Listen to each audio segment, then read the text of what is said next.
Hello, and welcome to another episode of Girl Talk with Alecia Tameko. So, this go round, I'm excited. I'm excited for this month because it's March. Because we're getting ready soon to enter into another quarter of a season. People call it March Madness. But for me, it's dear because it's Women's History Month. Not only that, it's Endometriosis Awareness Month. I don't know if I've shared with some of you. And if you've listened to the past podcasts, I've kind of touched bases on it a little bit. I am a woman who has endometriosis. I've had it since I was 17, and I am now 40. So, and I wasn't officially diagnosed until 2004.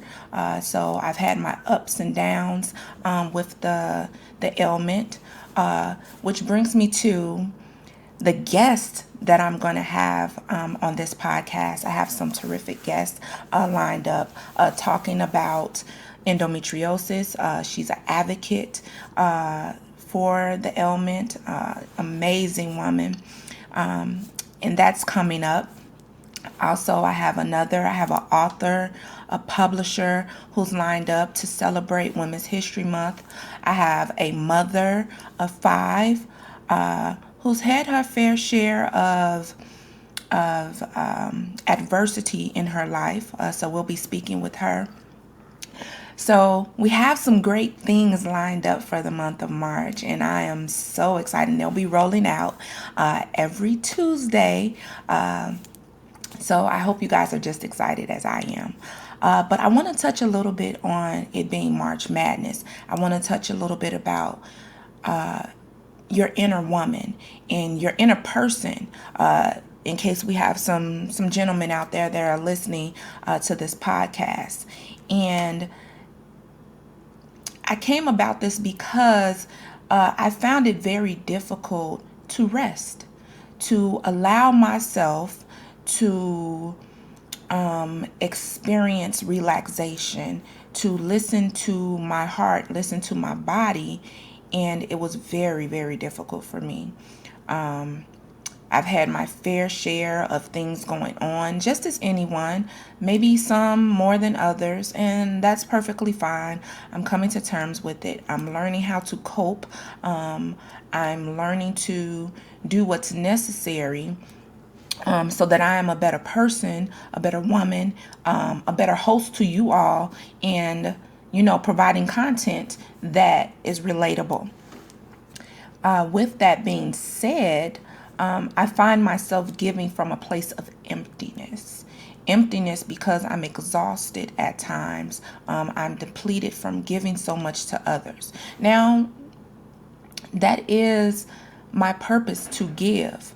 But what happens when you keep giving and sharing who you are and those intricate pieces of you, and you're not re-upping. You're not, what's the word I'm looking for? You're not giving your time to heal and to process and to do the things that need to be done. And you're just like the road runner. You just keep going and going and going. And I had to slow down. I had to take time to slow down.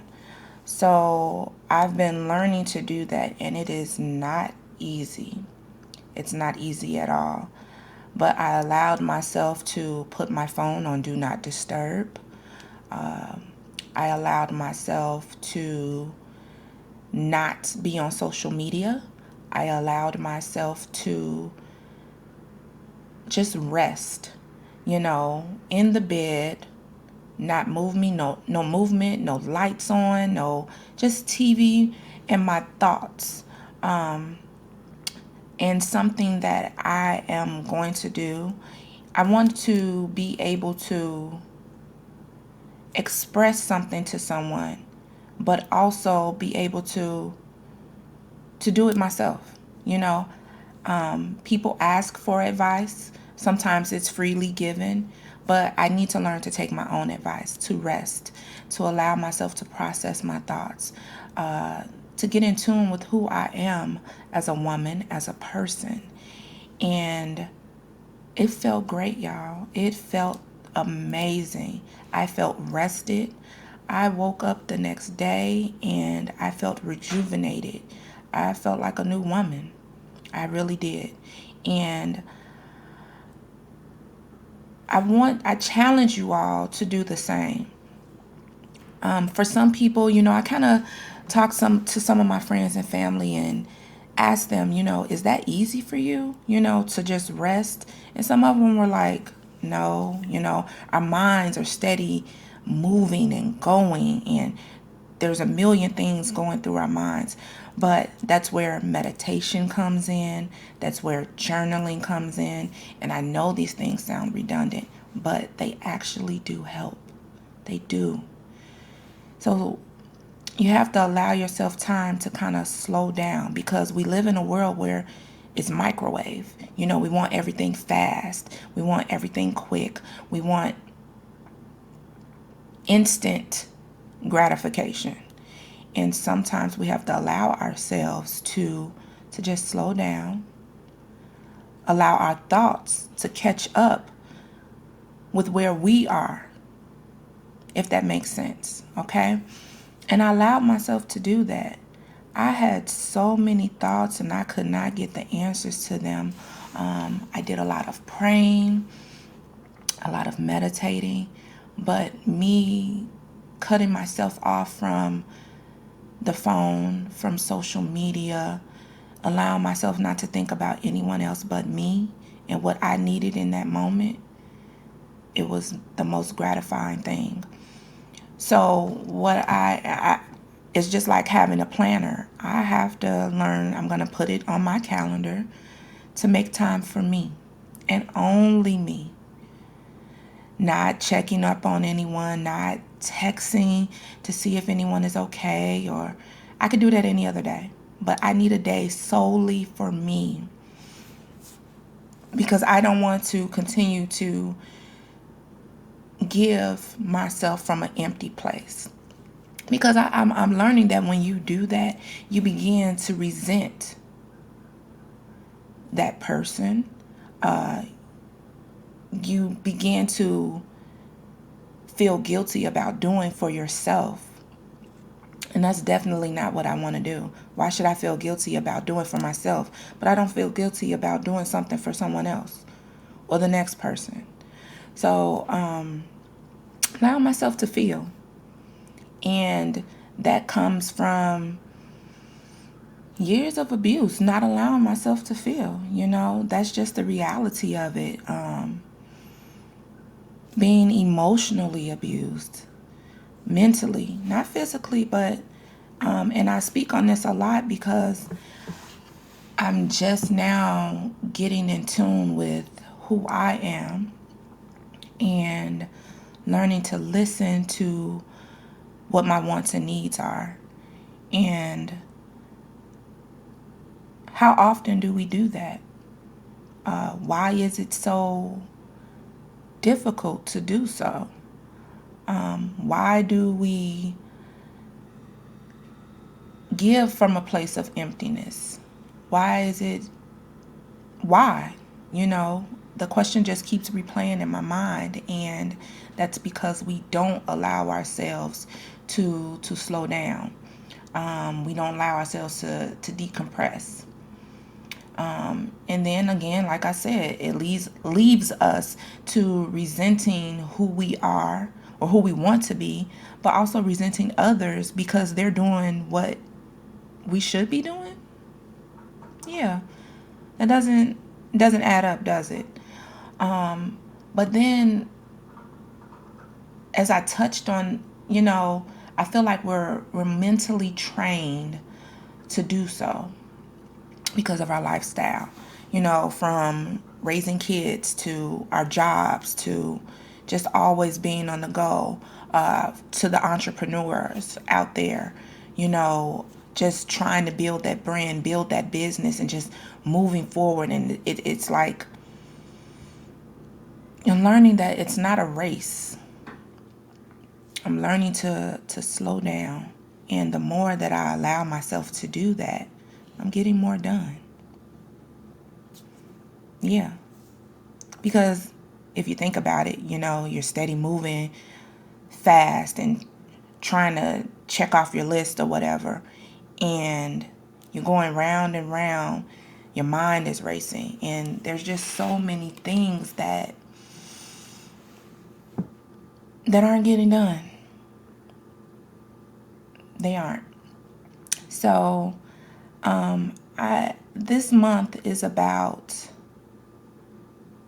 choosing yourself. It's about empowering others, but empowering your inner self and knowing who that is and getting to know that person better. And again, it sounds redundant. We talk about new month, new goals, new, all this.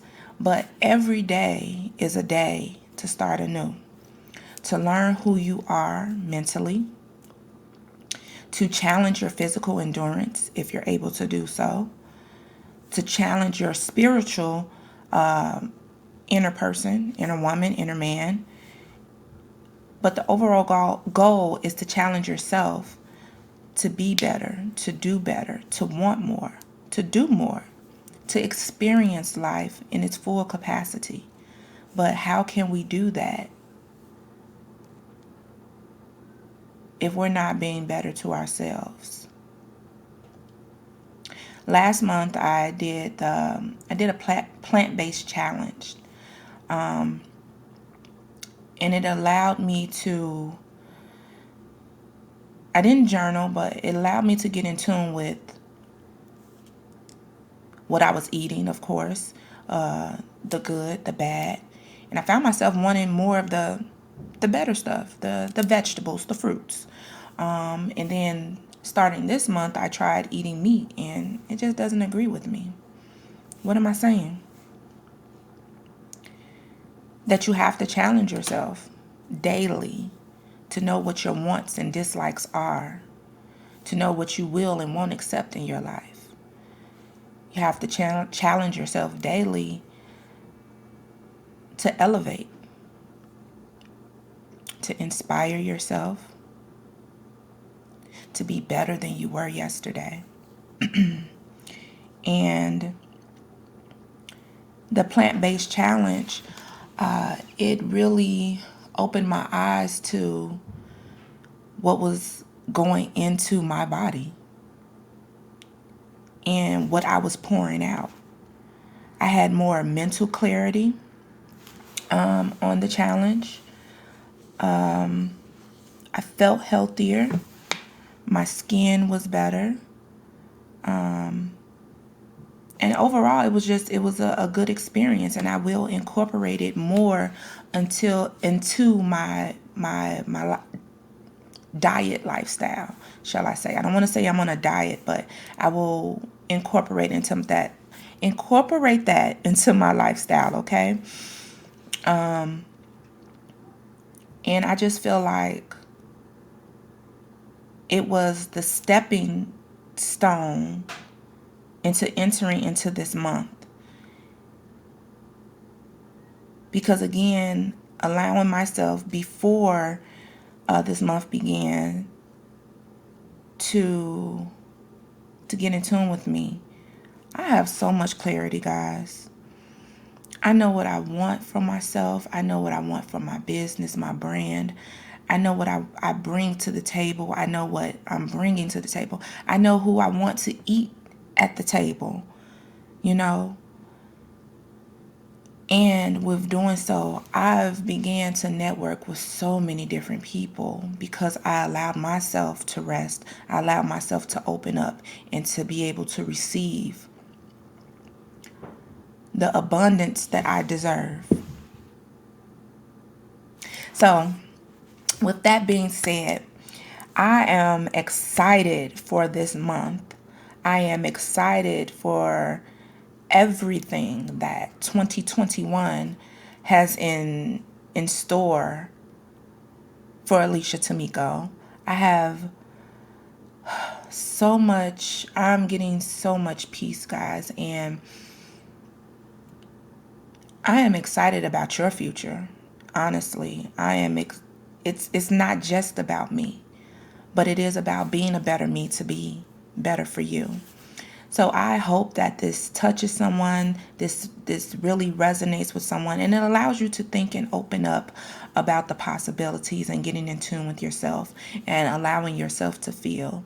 I hope you are looking forward to this month of Women's History, being educated about Endometriosis Awareness Month. And let me just say that endometriosis awareness, it is 365 days of the year, because there are so many women that deal with this on a daily. And I am one of those women. We deal with the pain. We deal with the mental. We deal with doctor's appointments. We deal with doctors probing and medications, and the list goes on and on. But this month is a month of strength, of empowerment, and being educated and just succumbing to the possibilities of what is in store, what our purpose is. And I feel good about that. I feel great about that. And I hope that you share that same feeling with me. So I want you to go through this day, the rest of this week, feeling blessed. Continue to pour into yourselves so that you can pour into others. And I will talk to you soon. I love you all. Have a great one.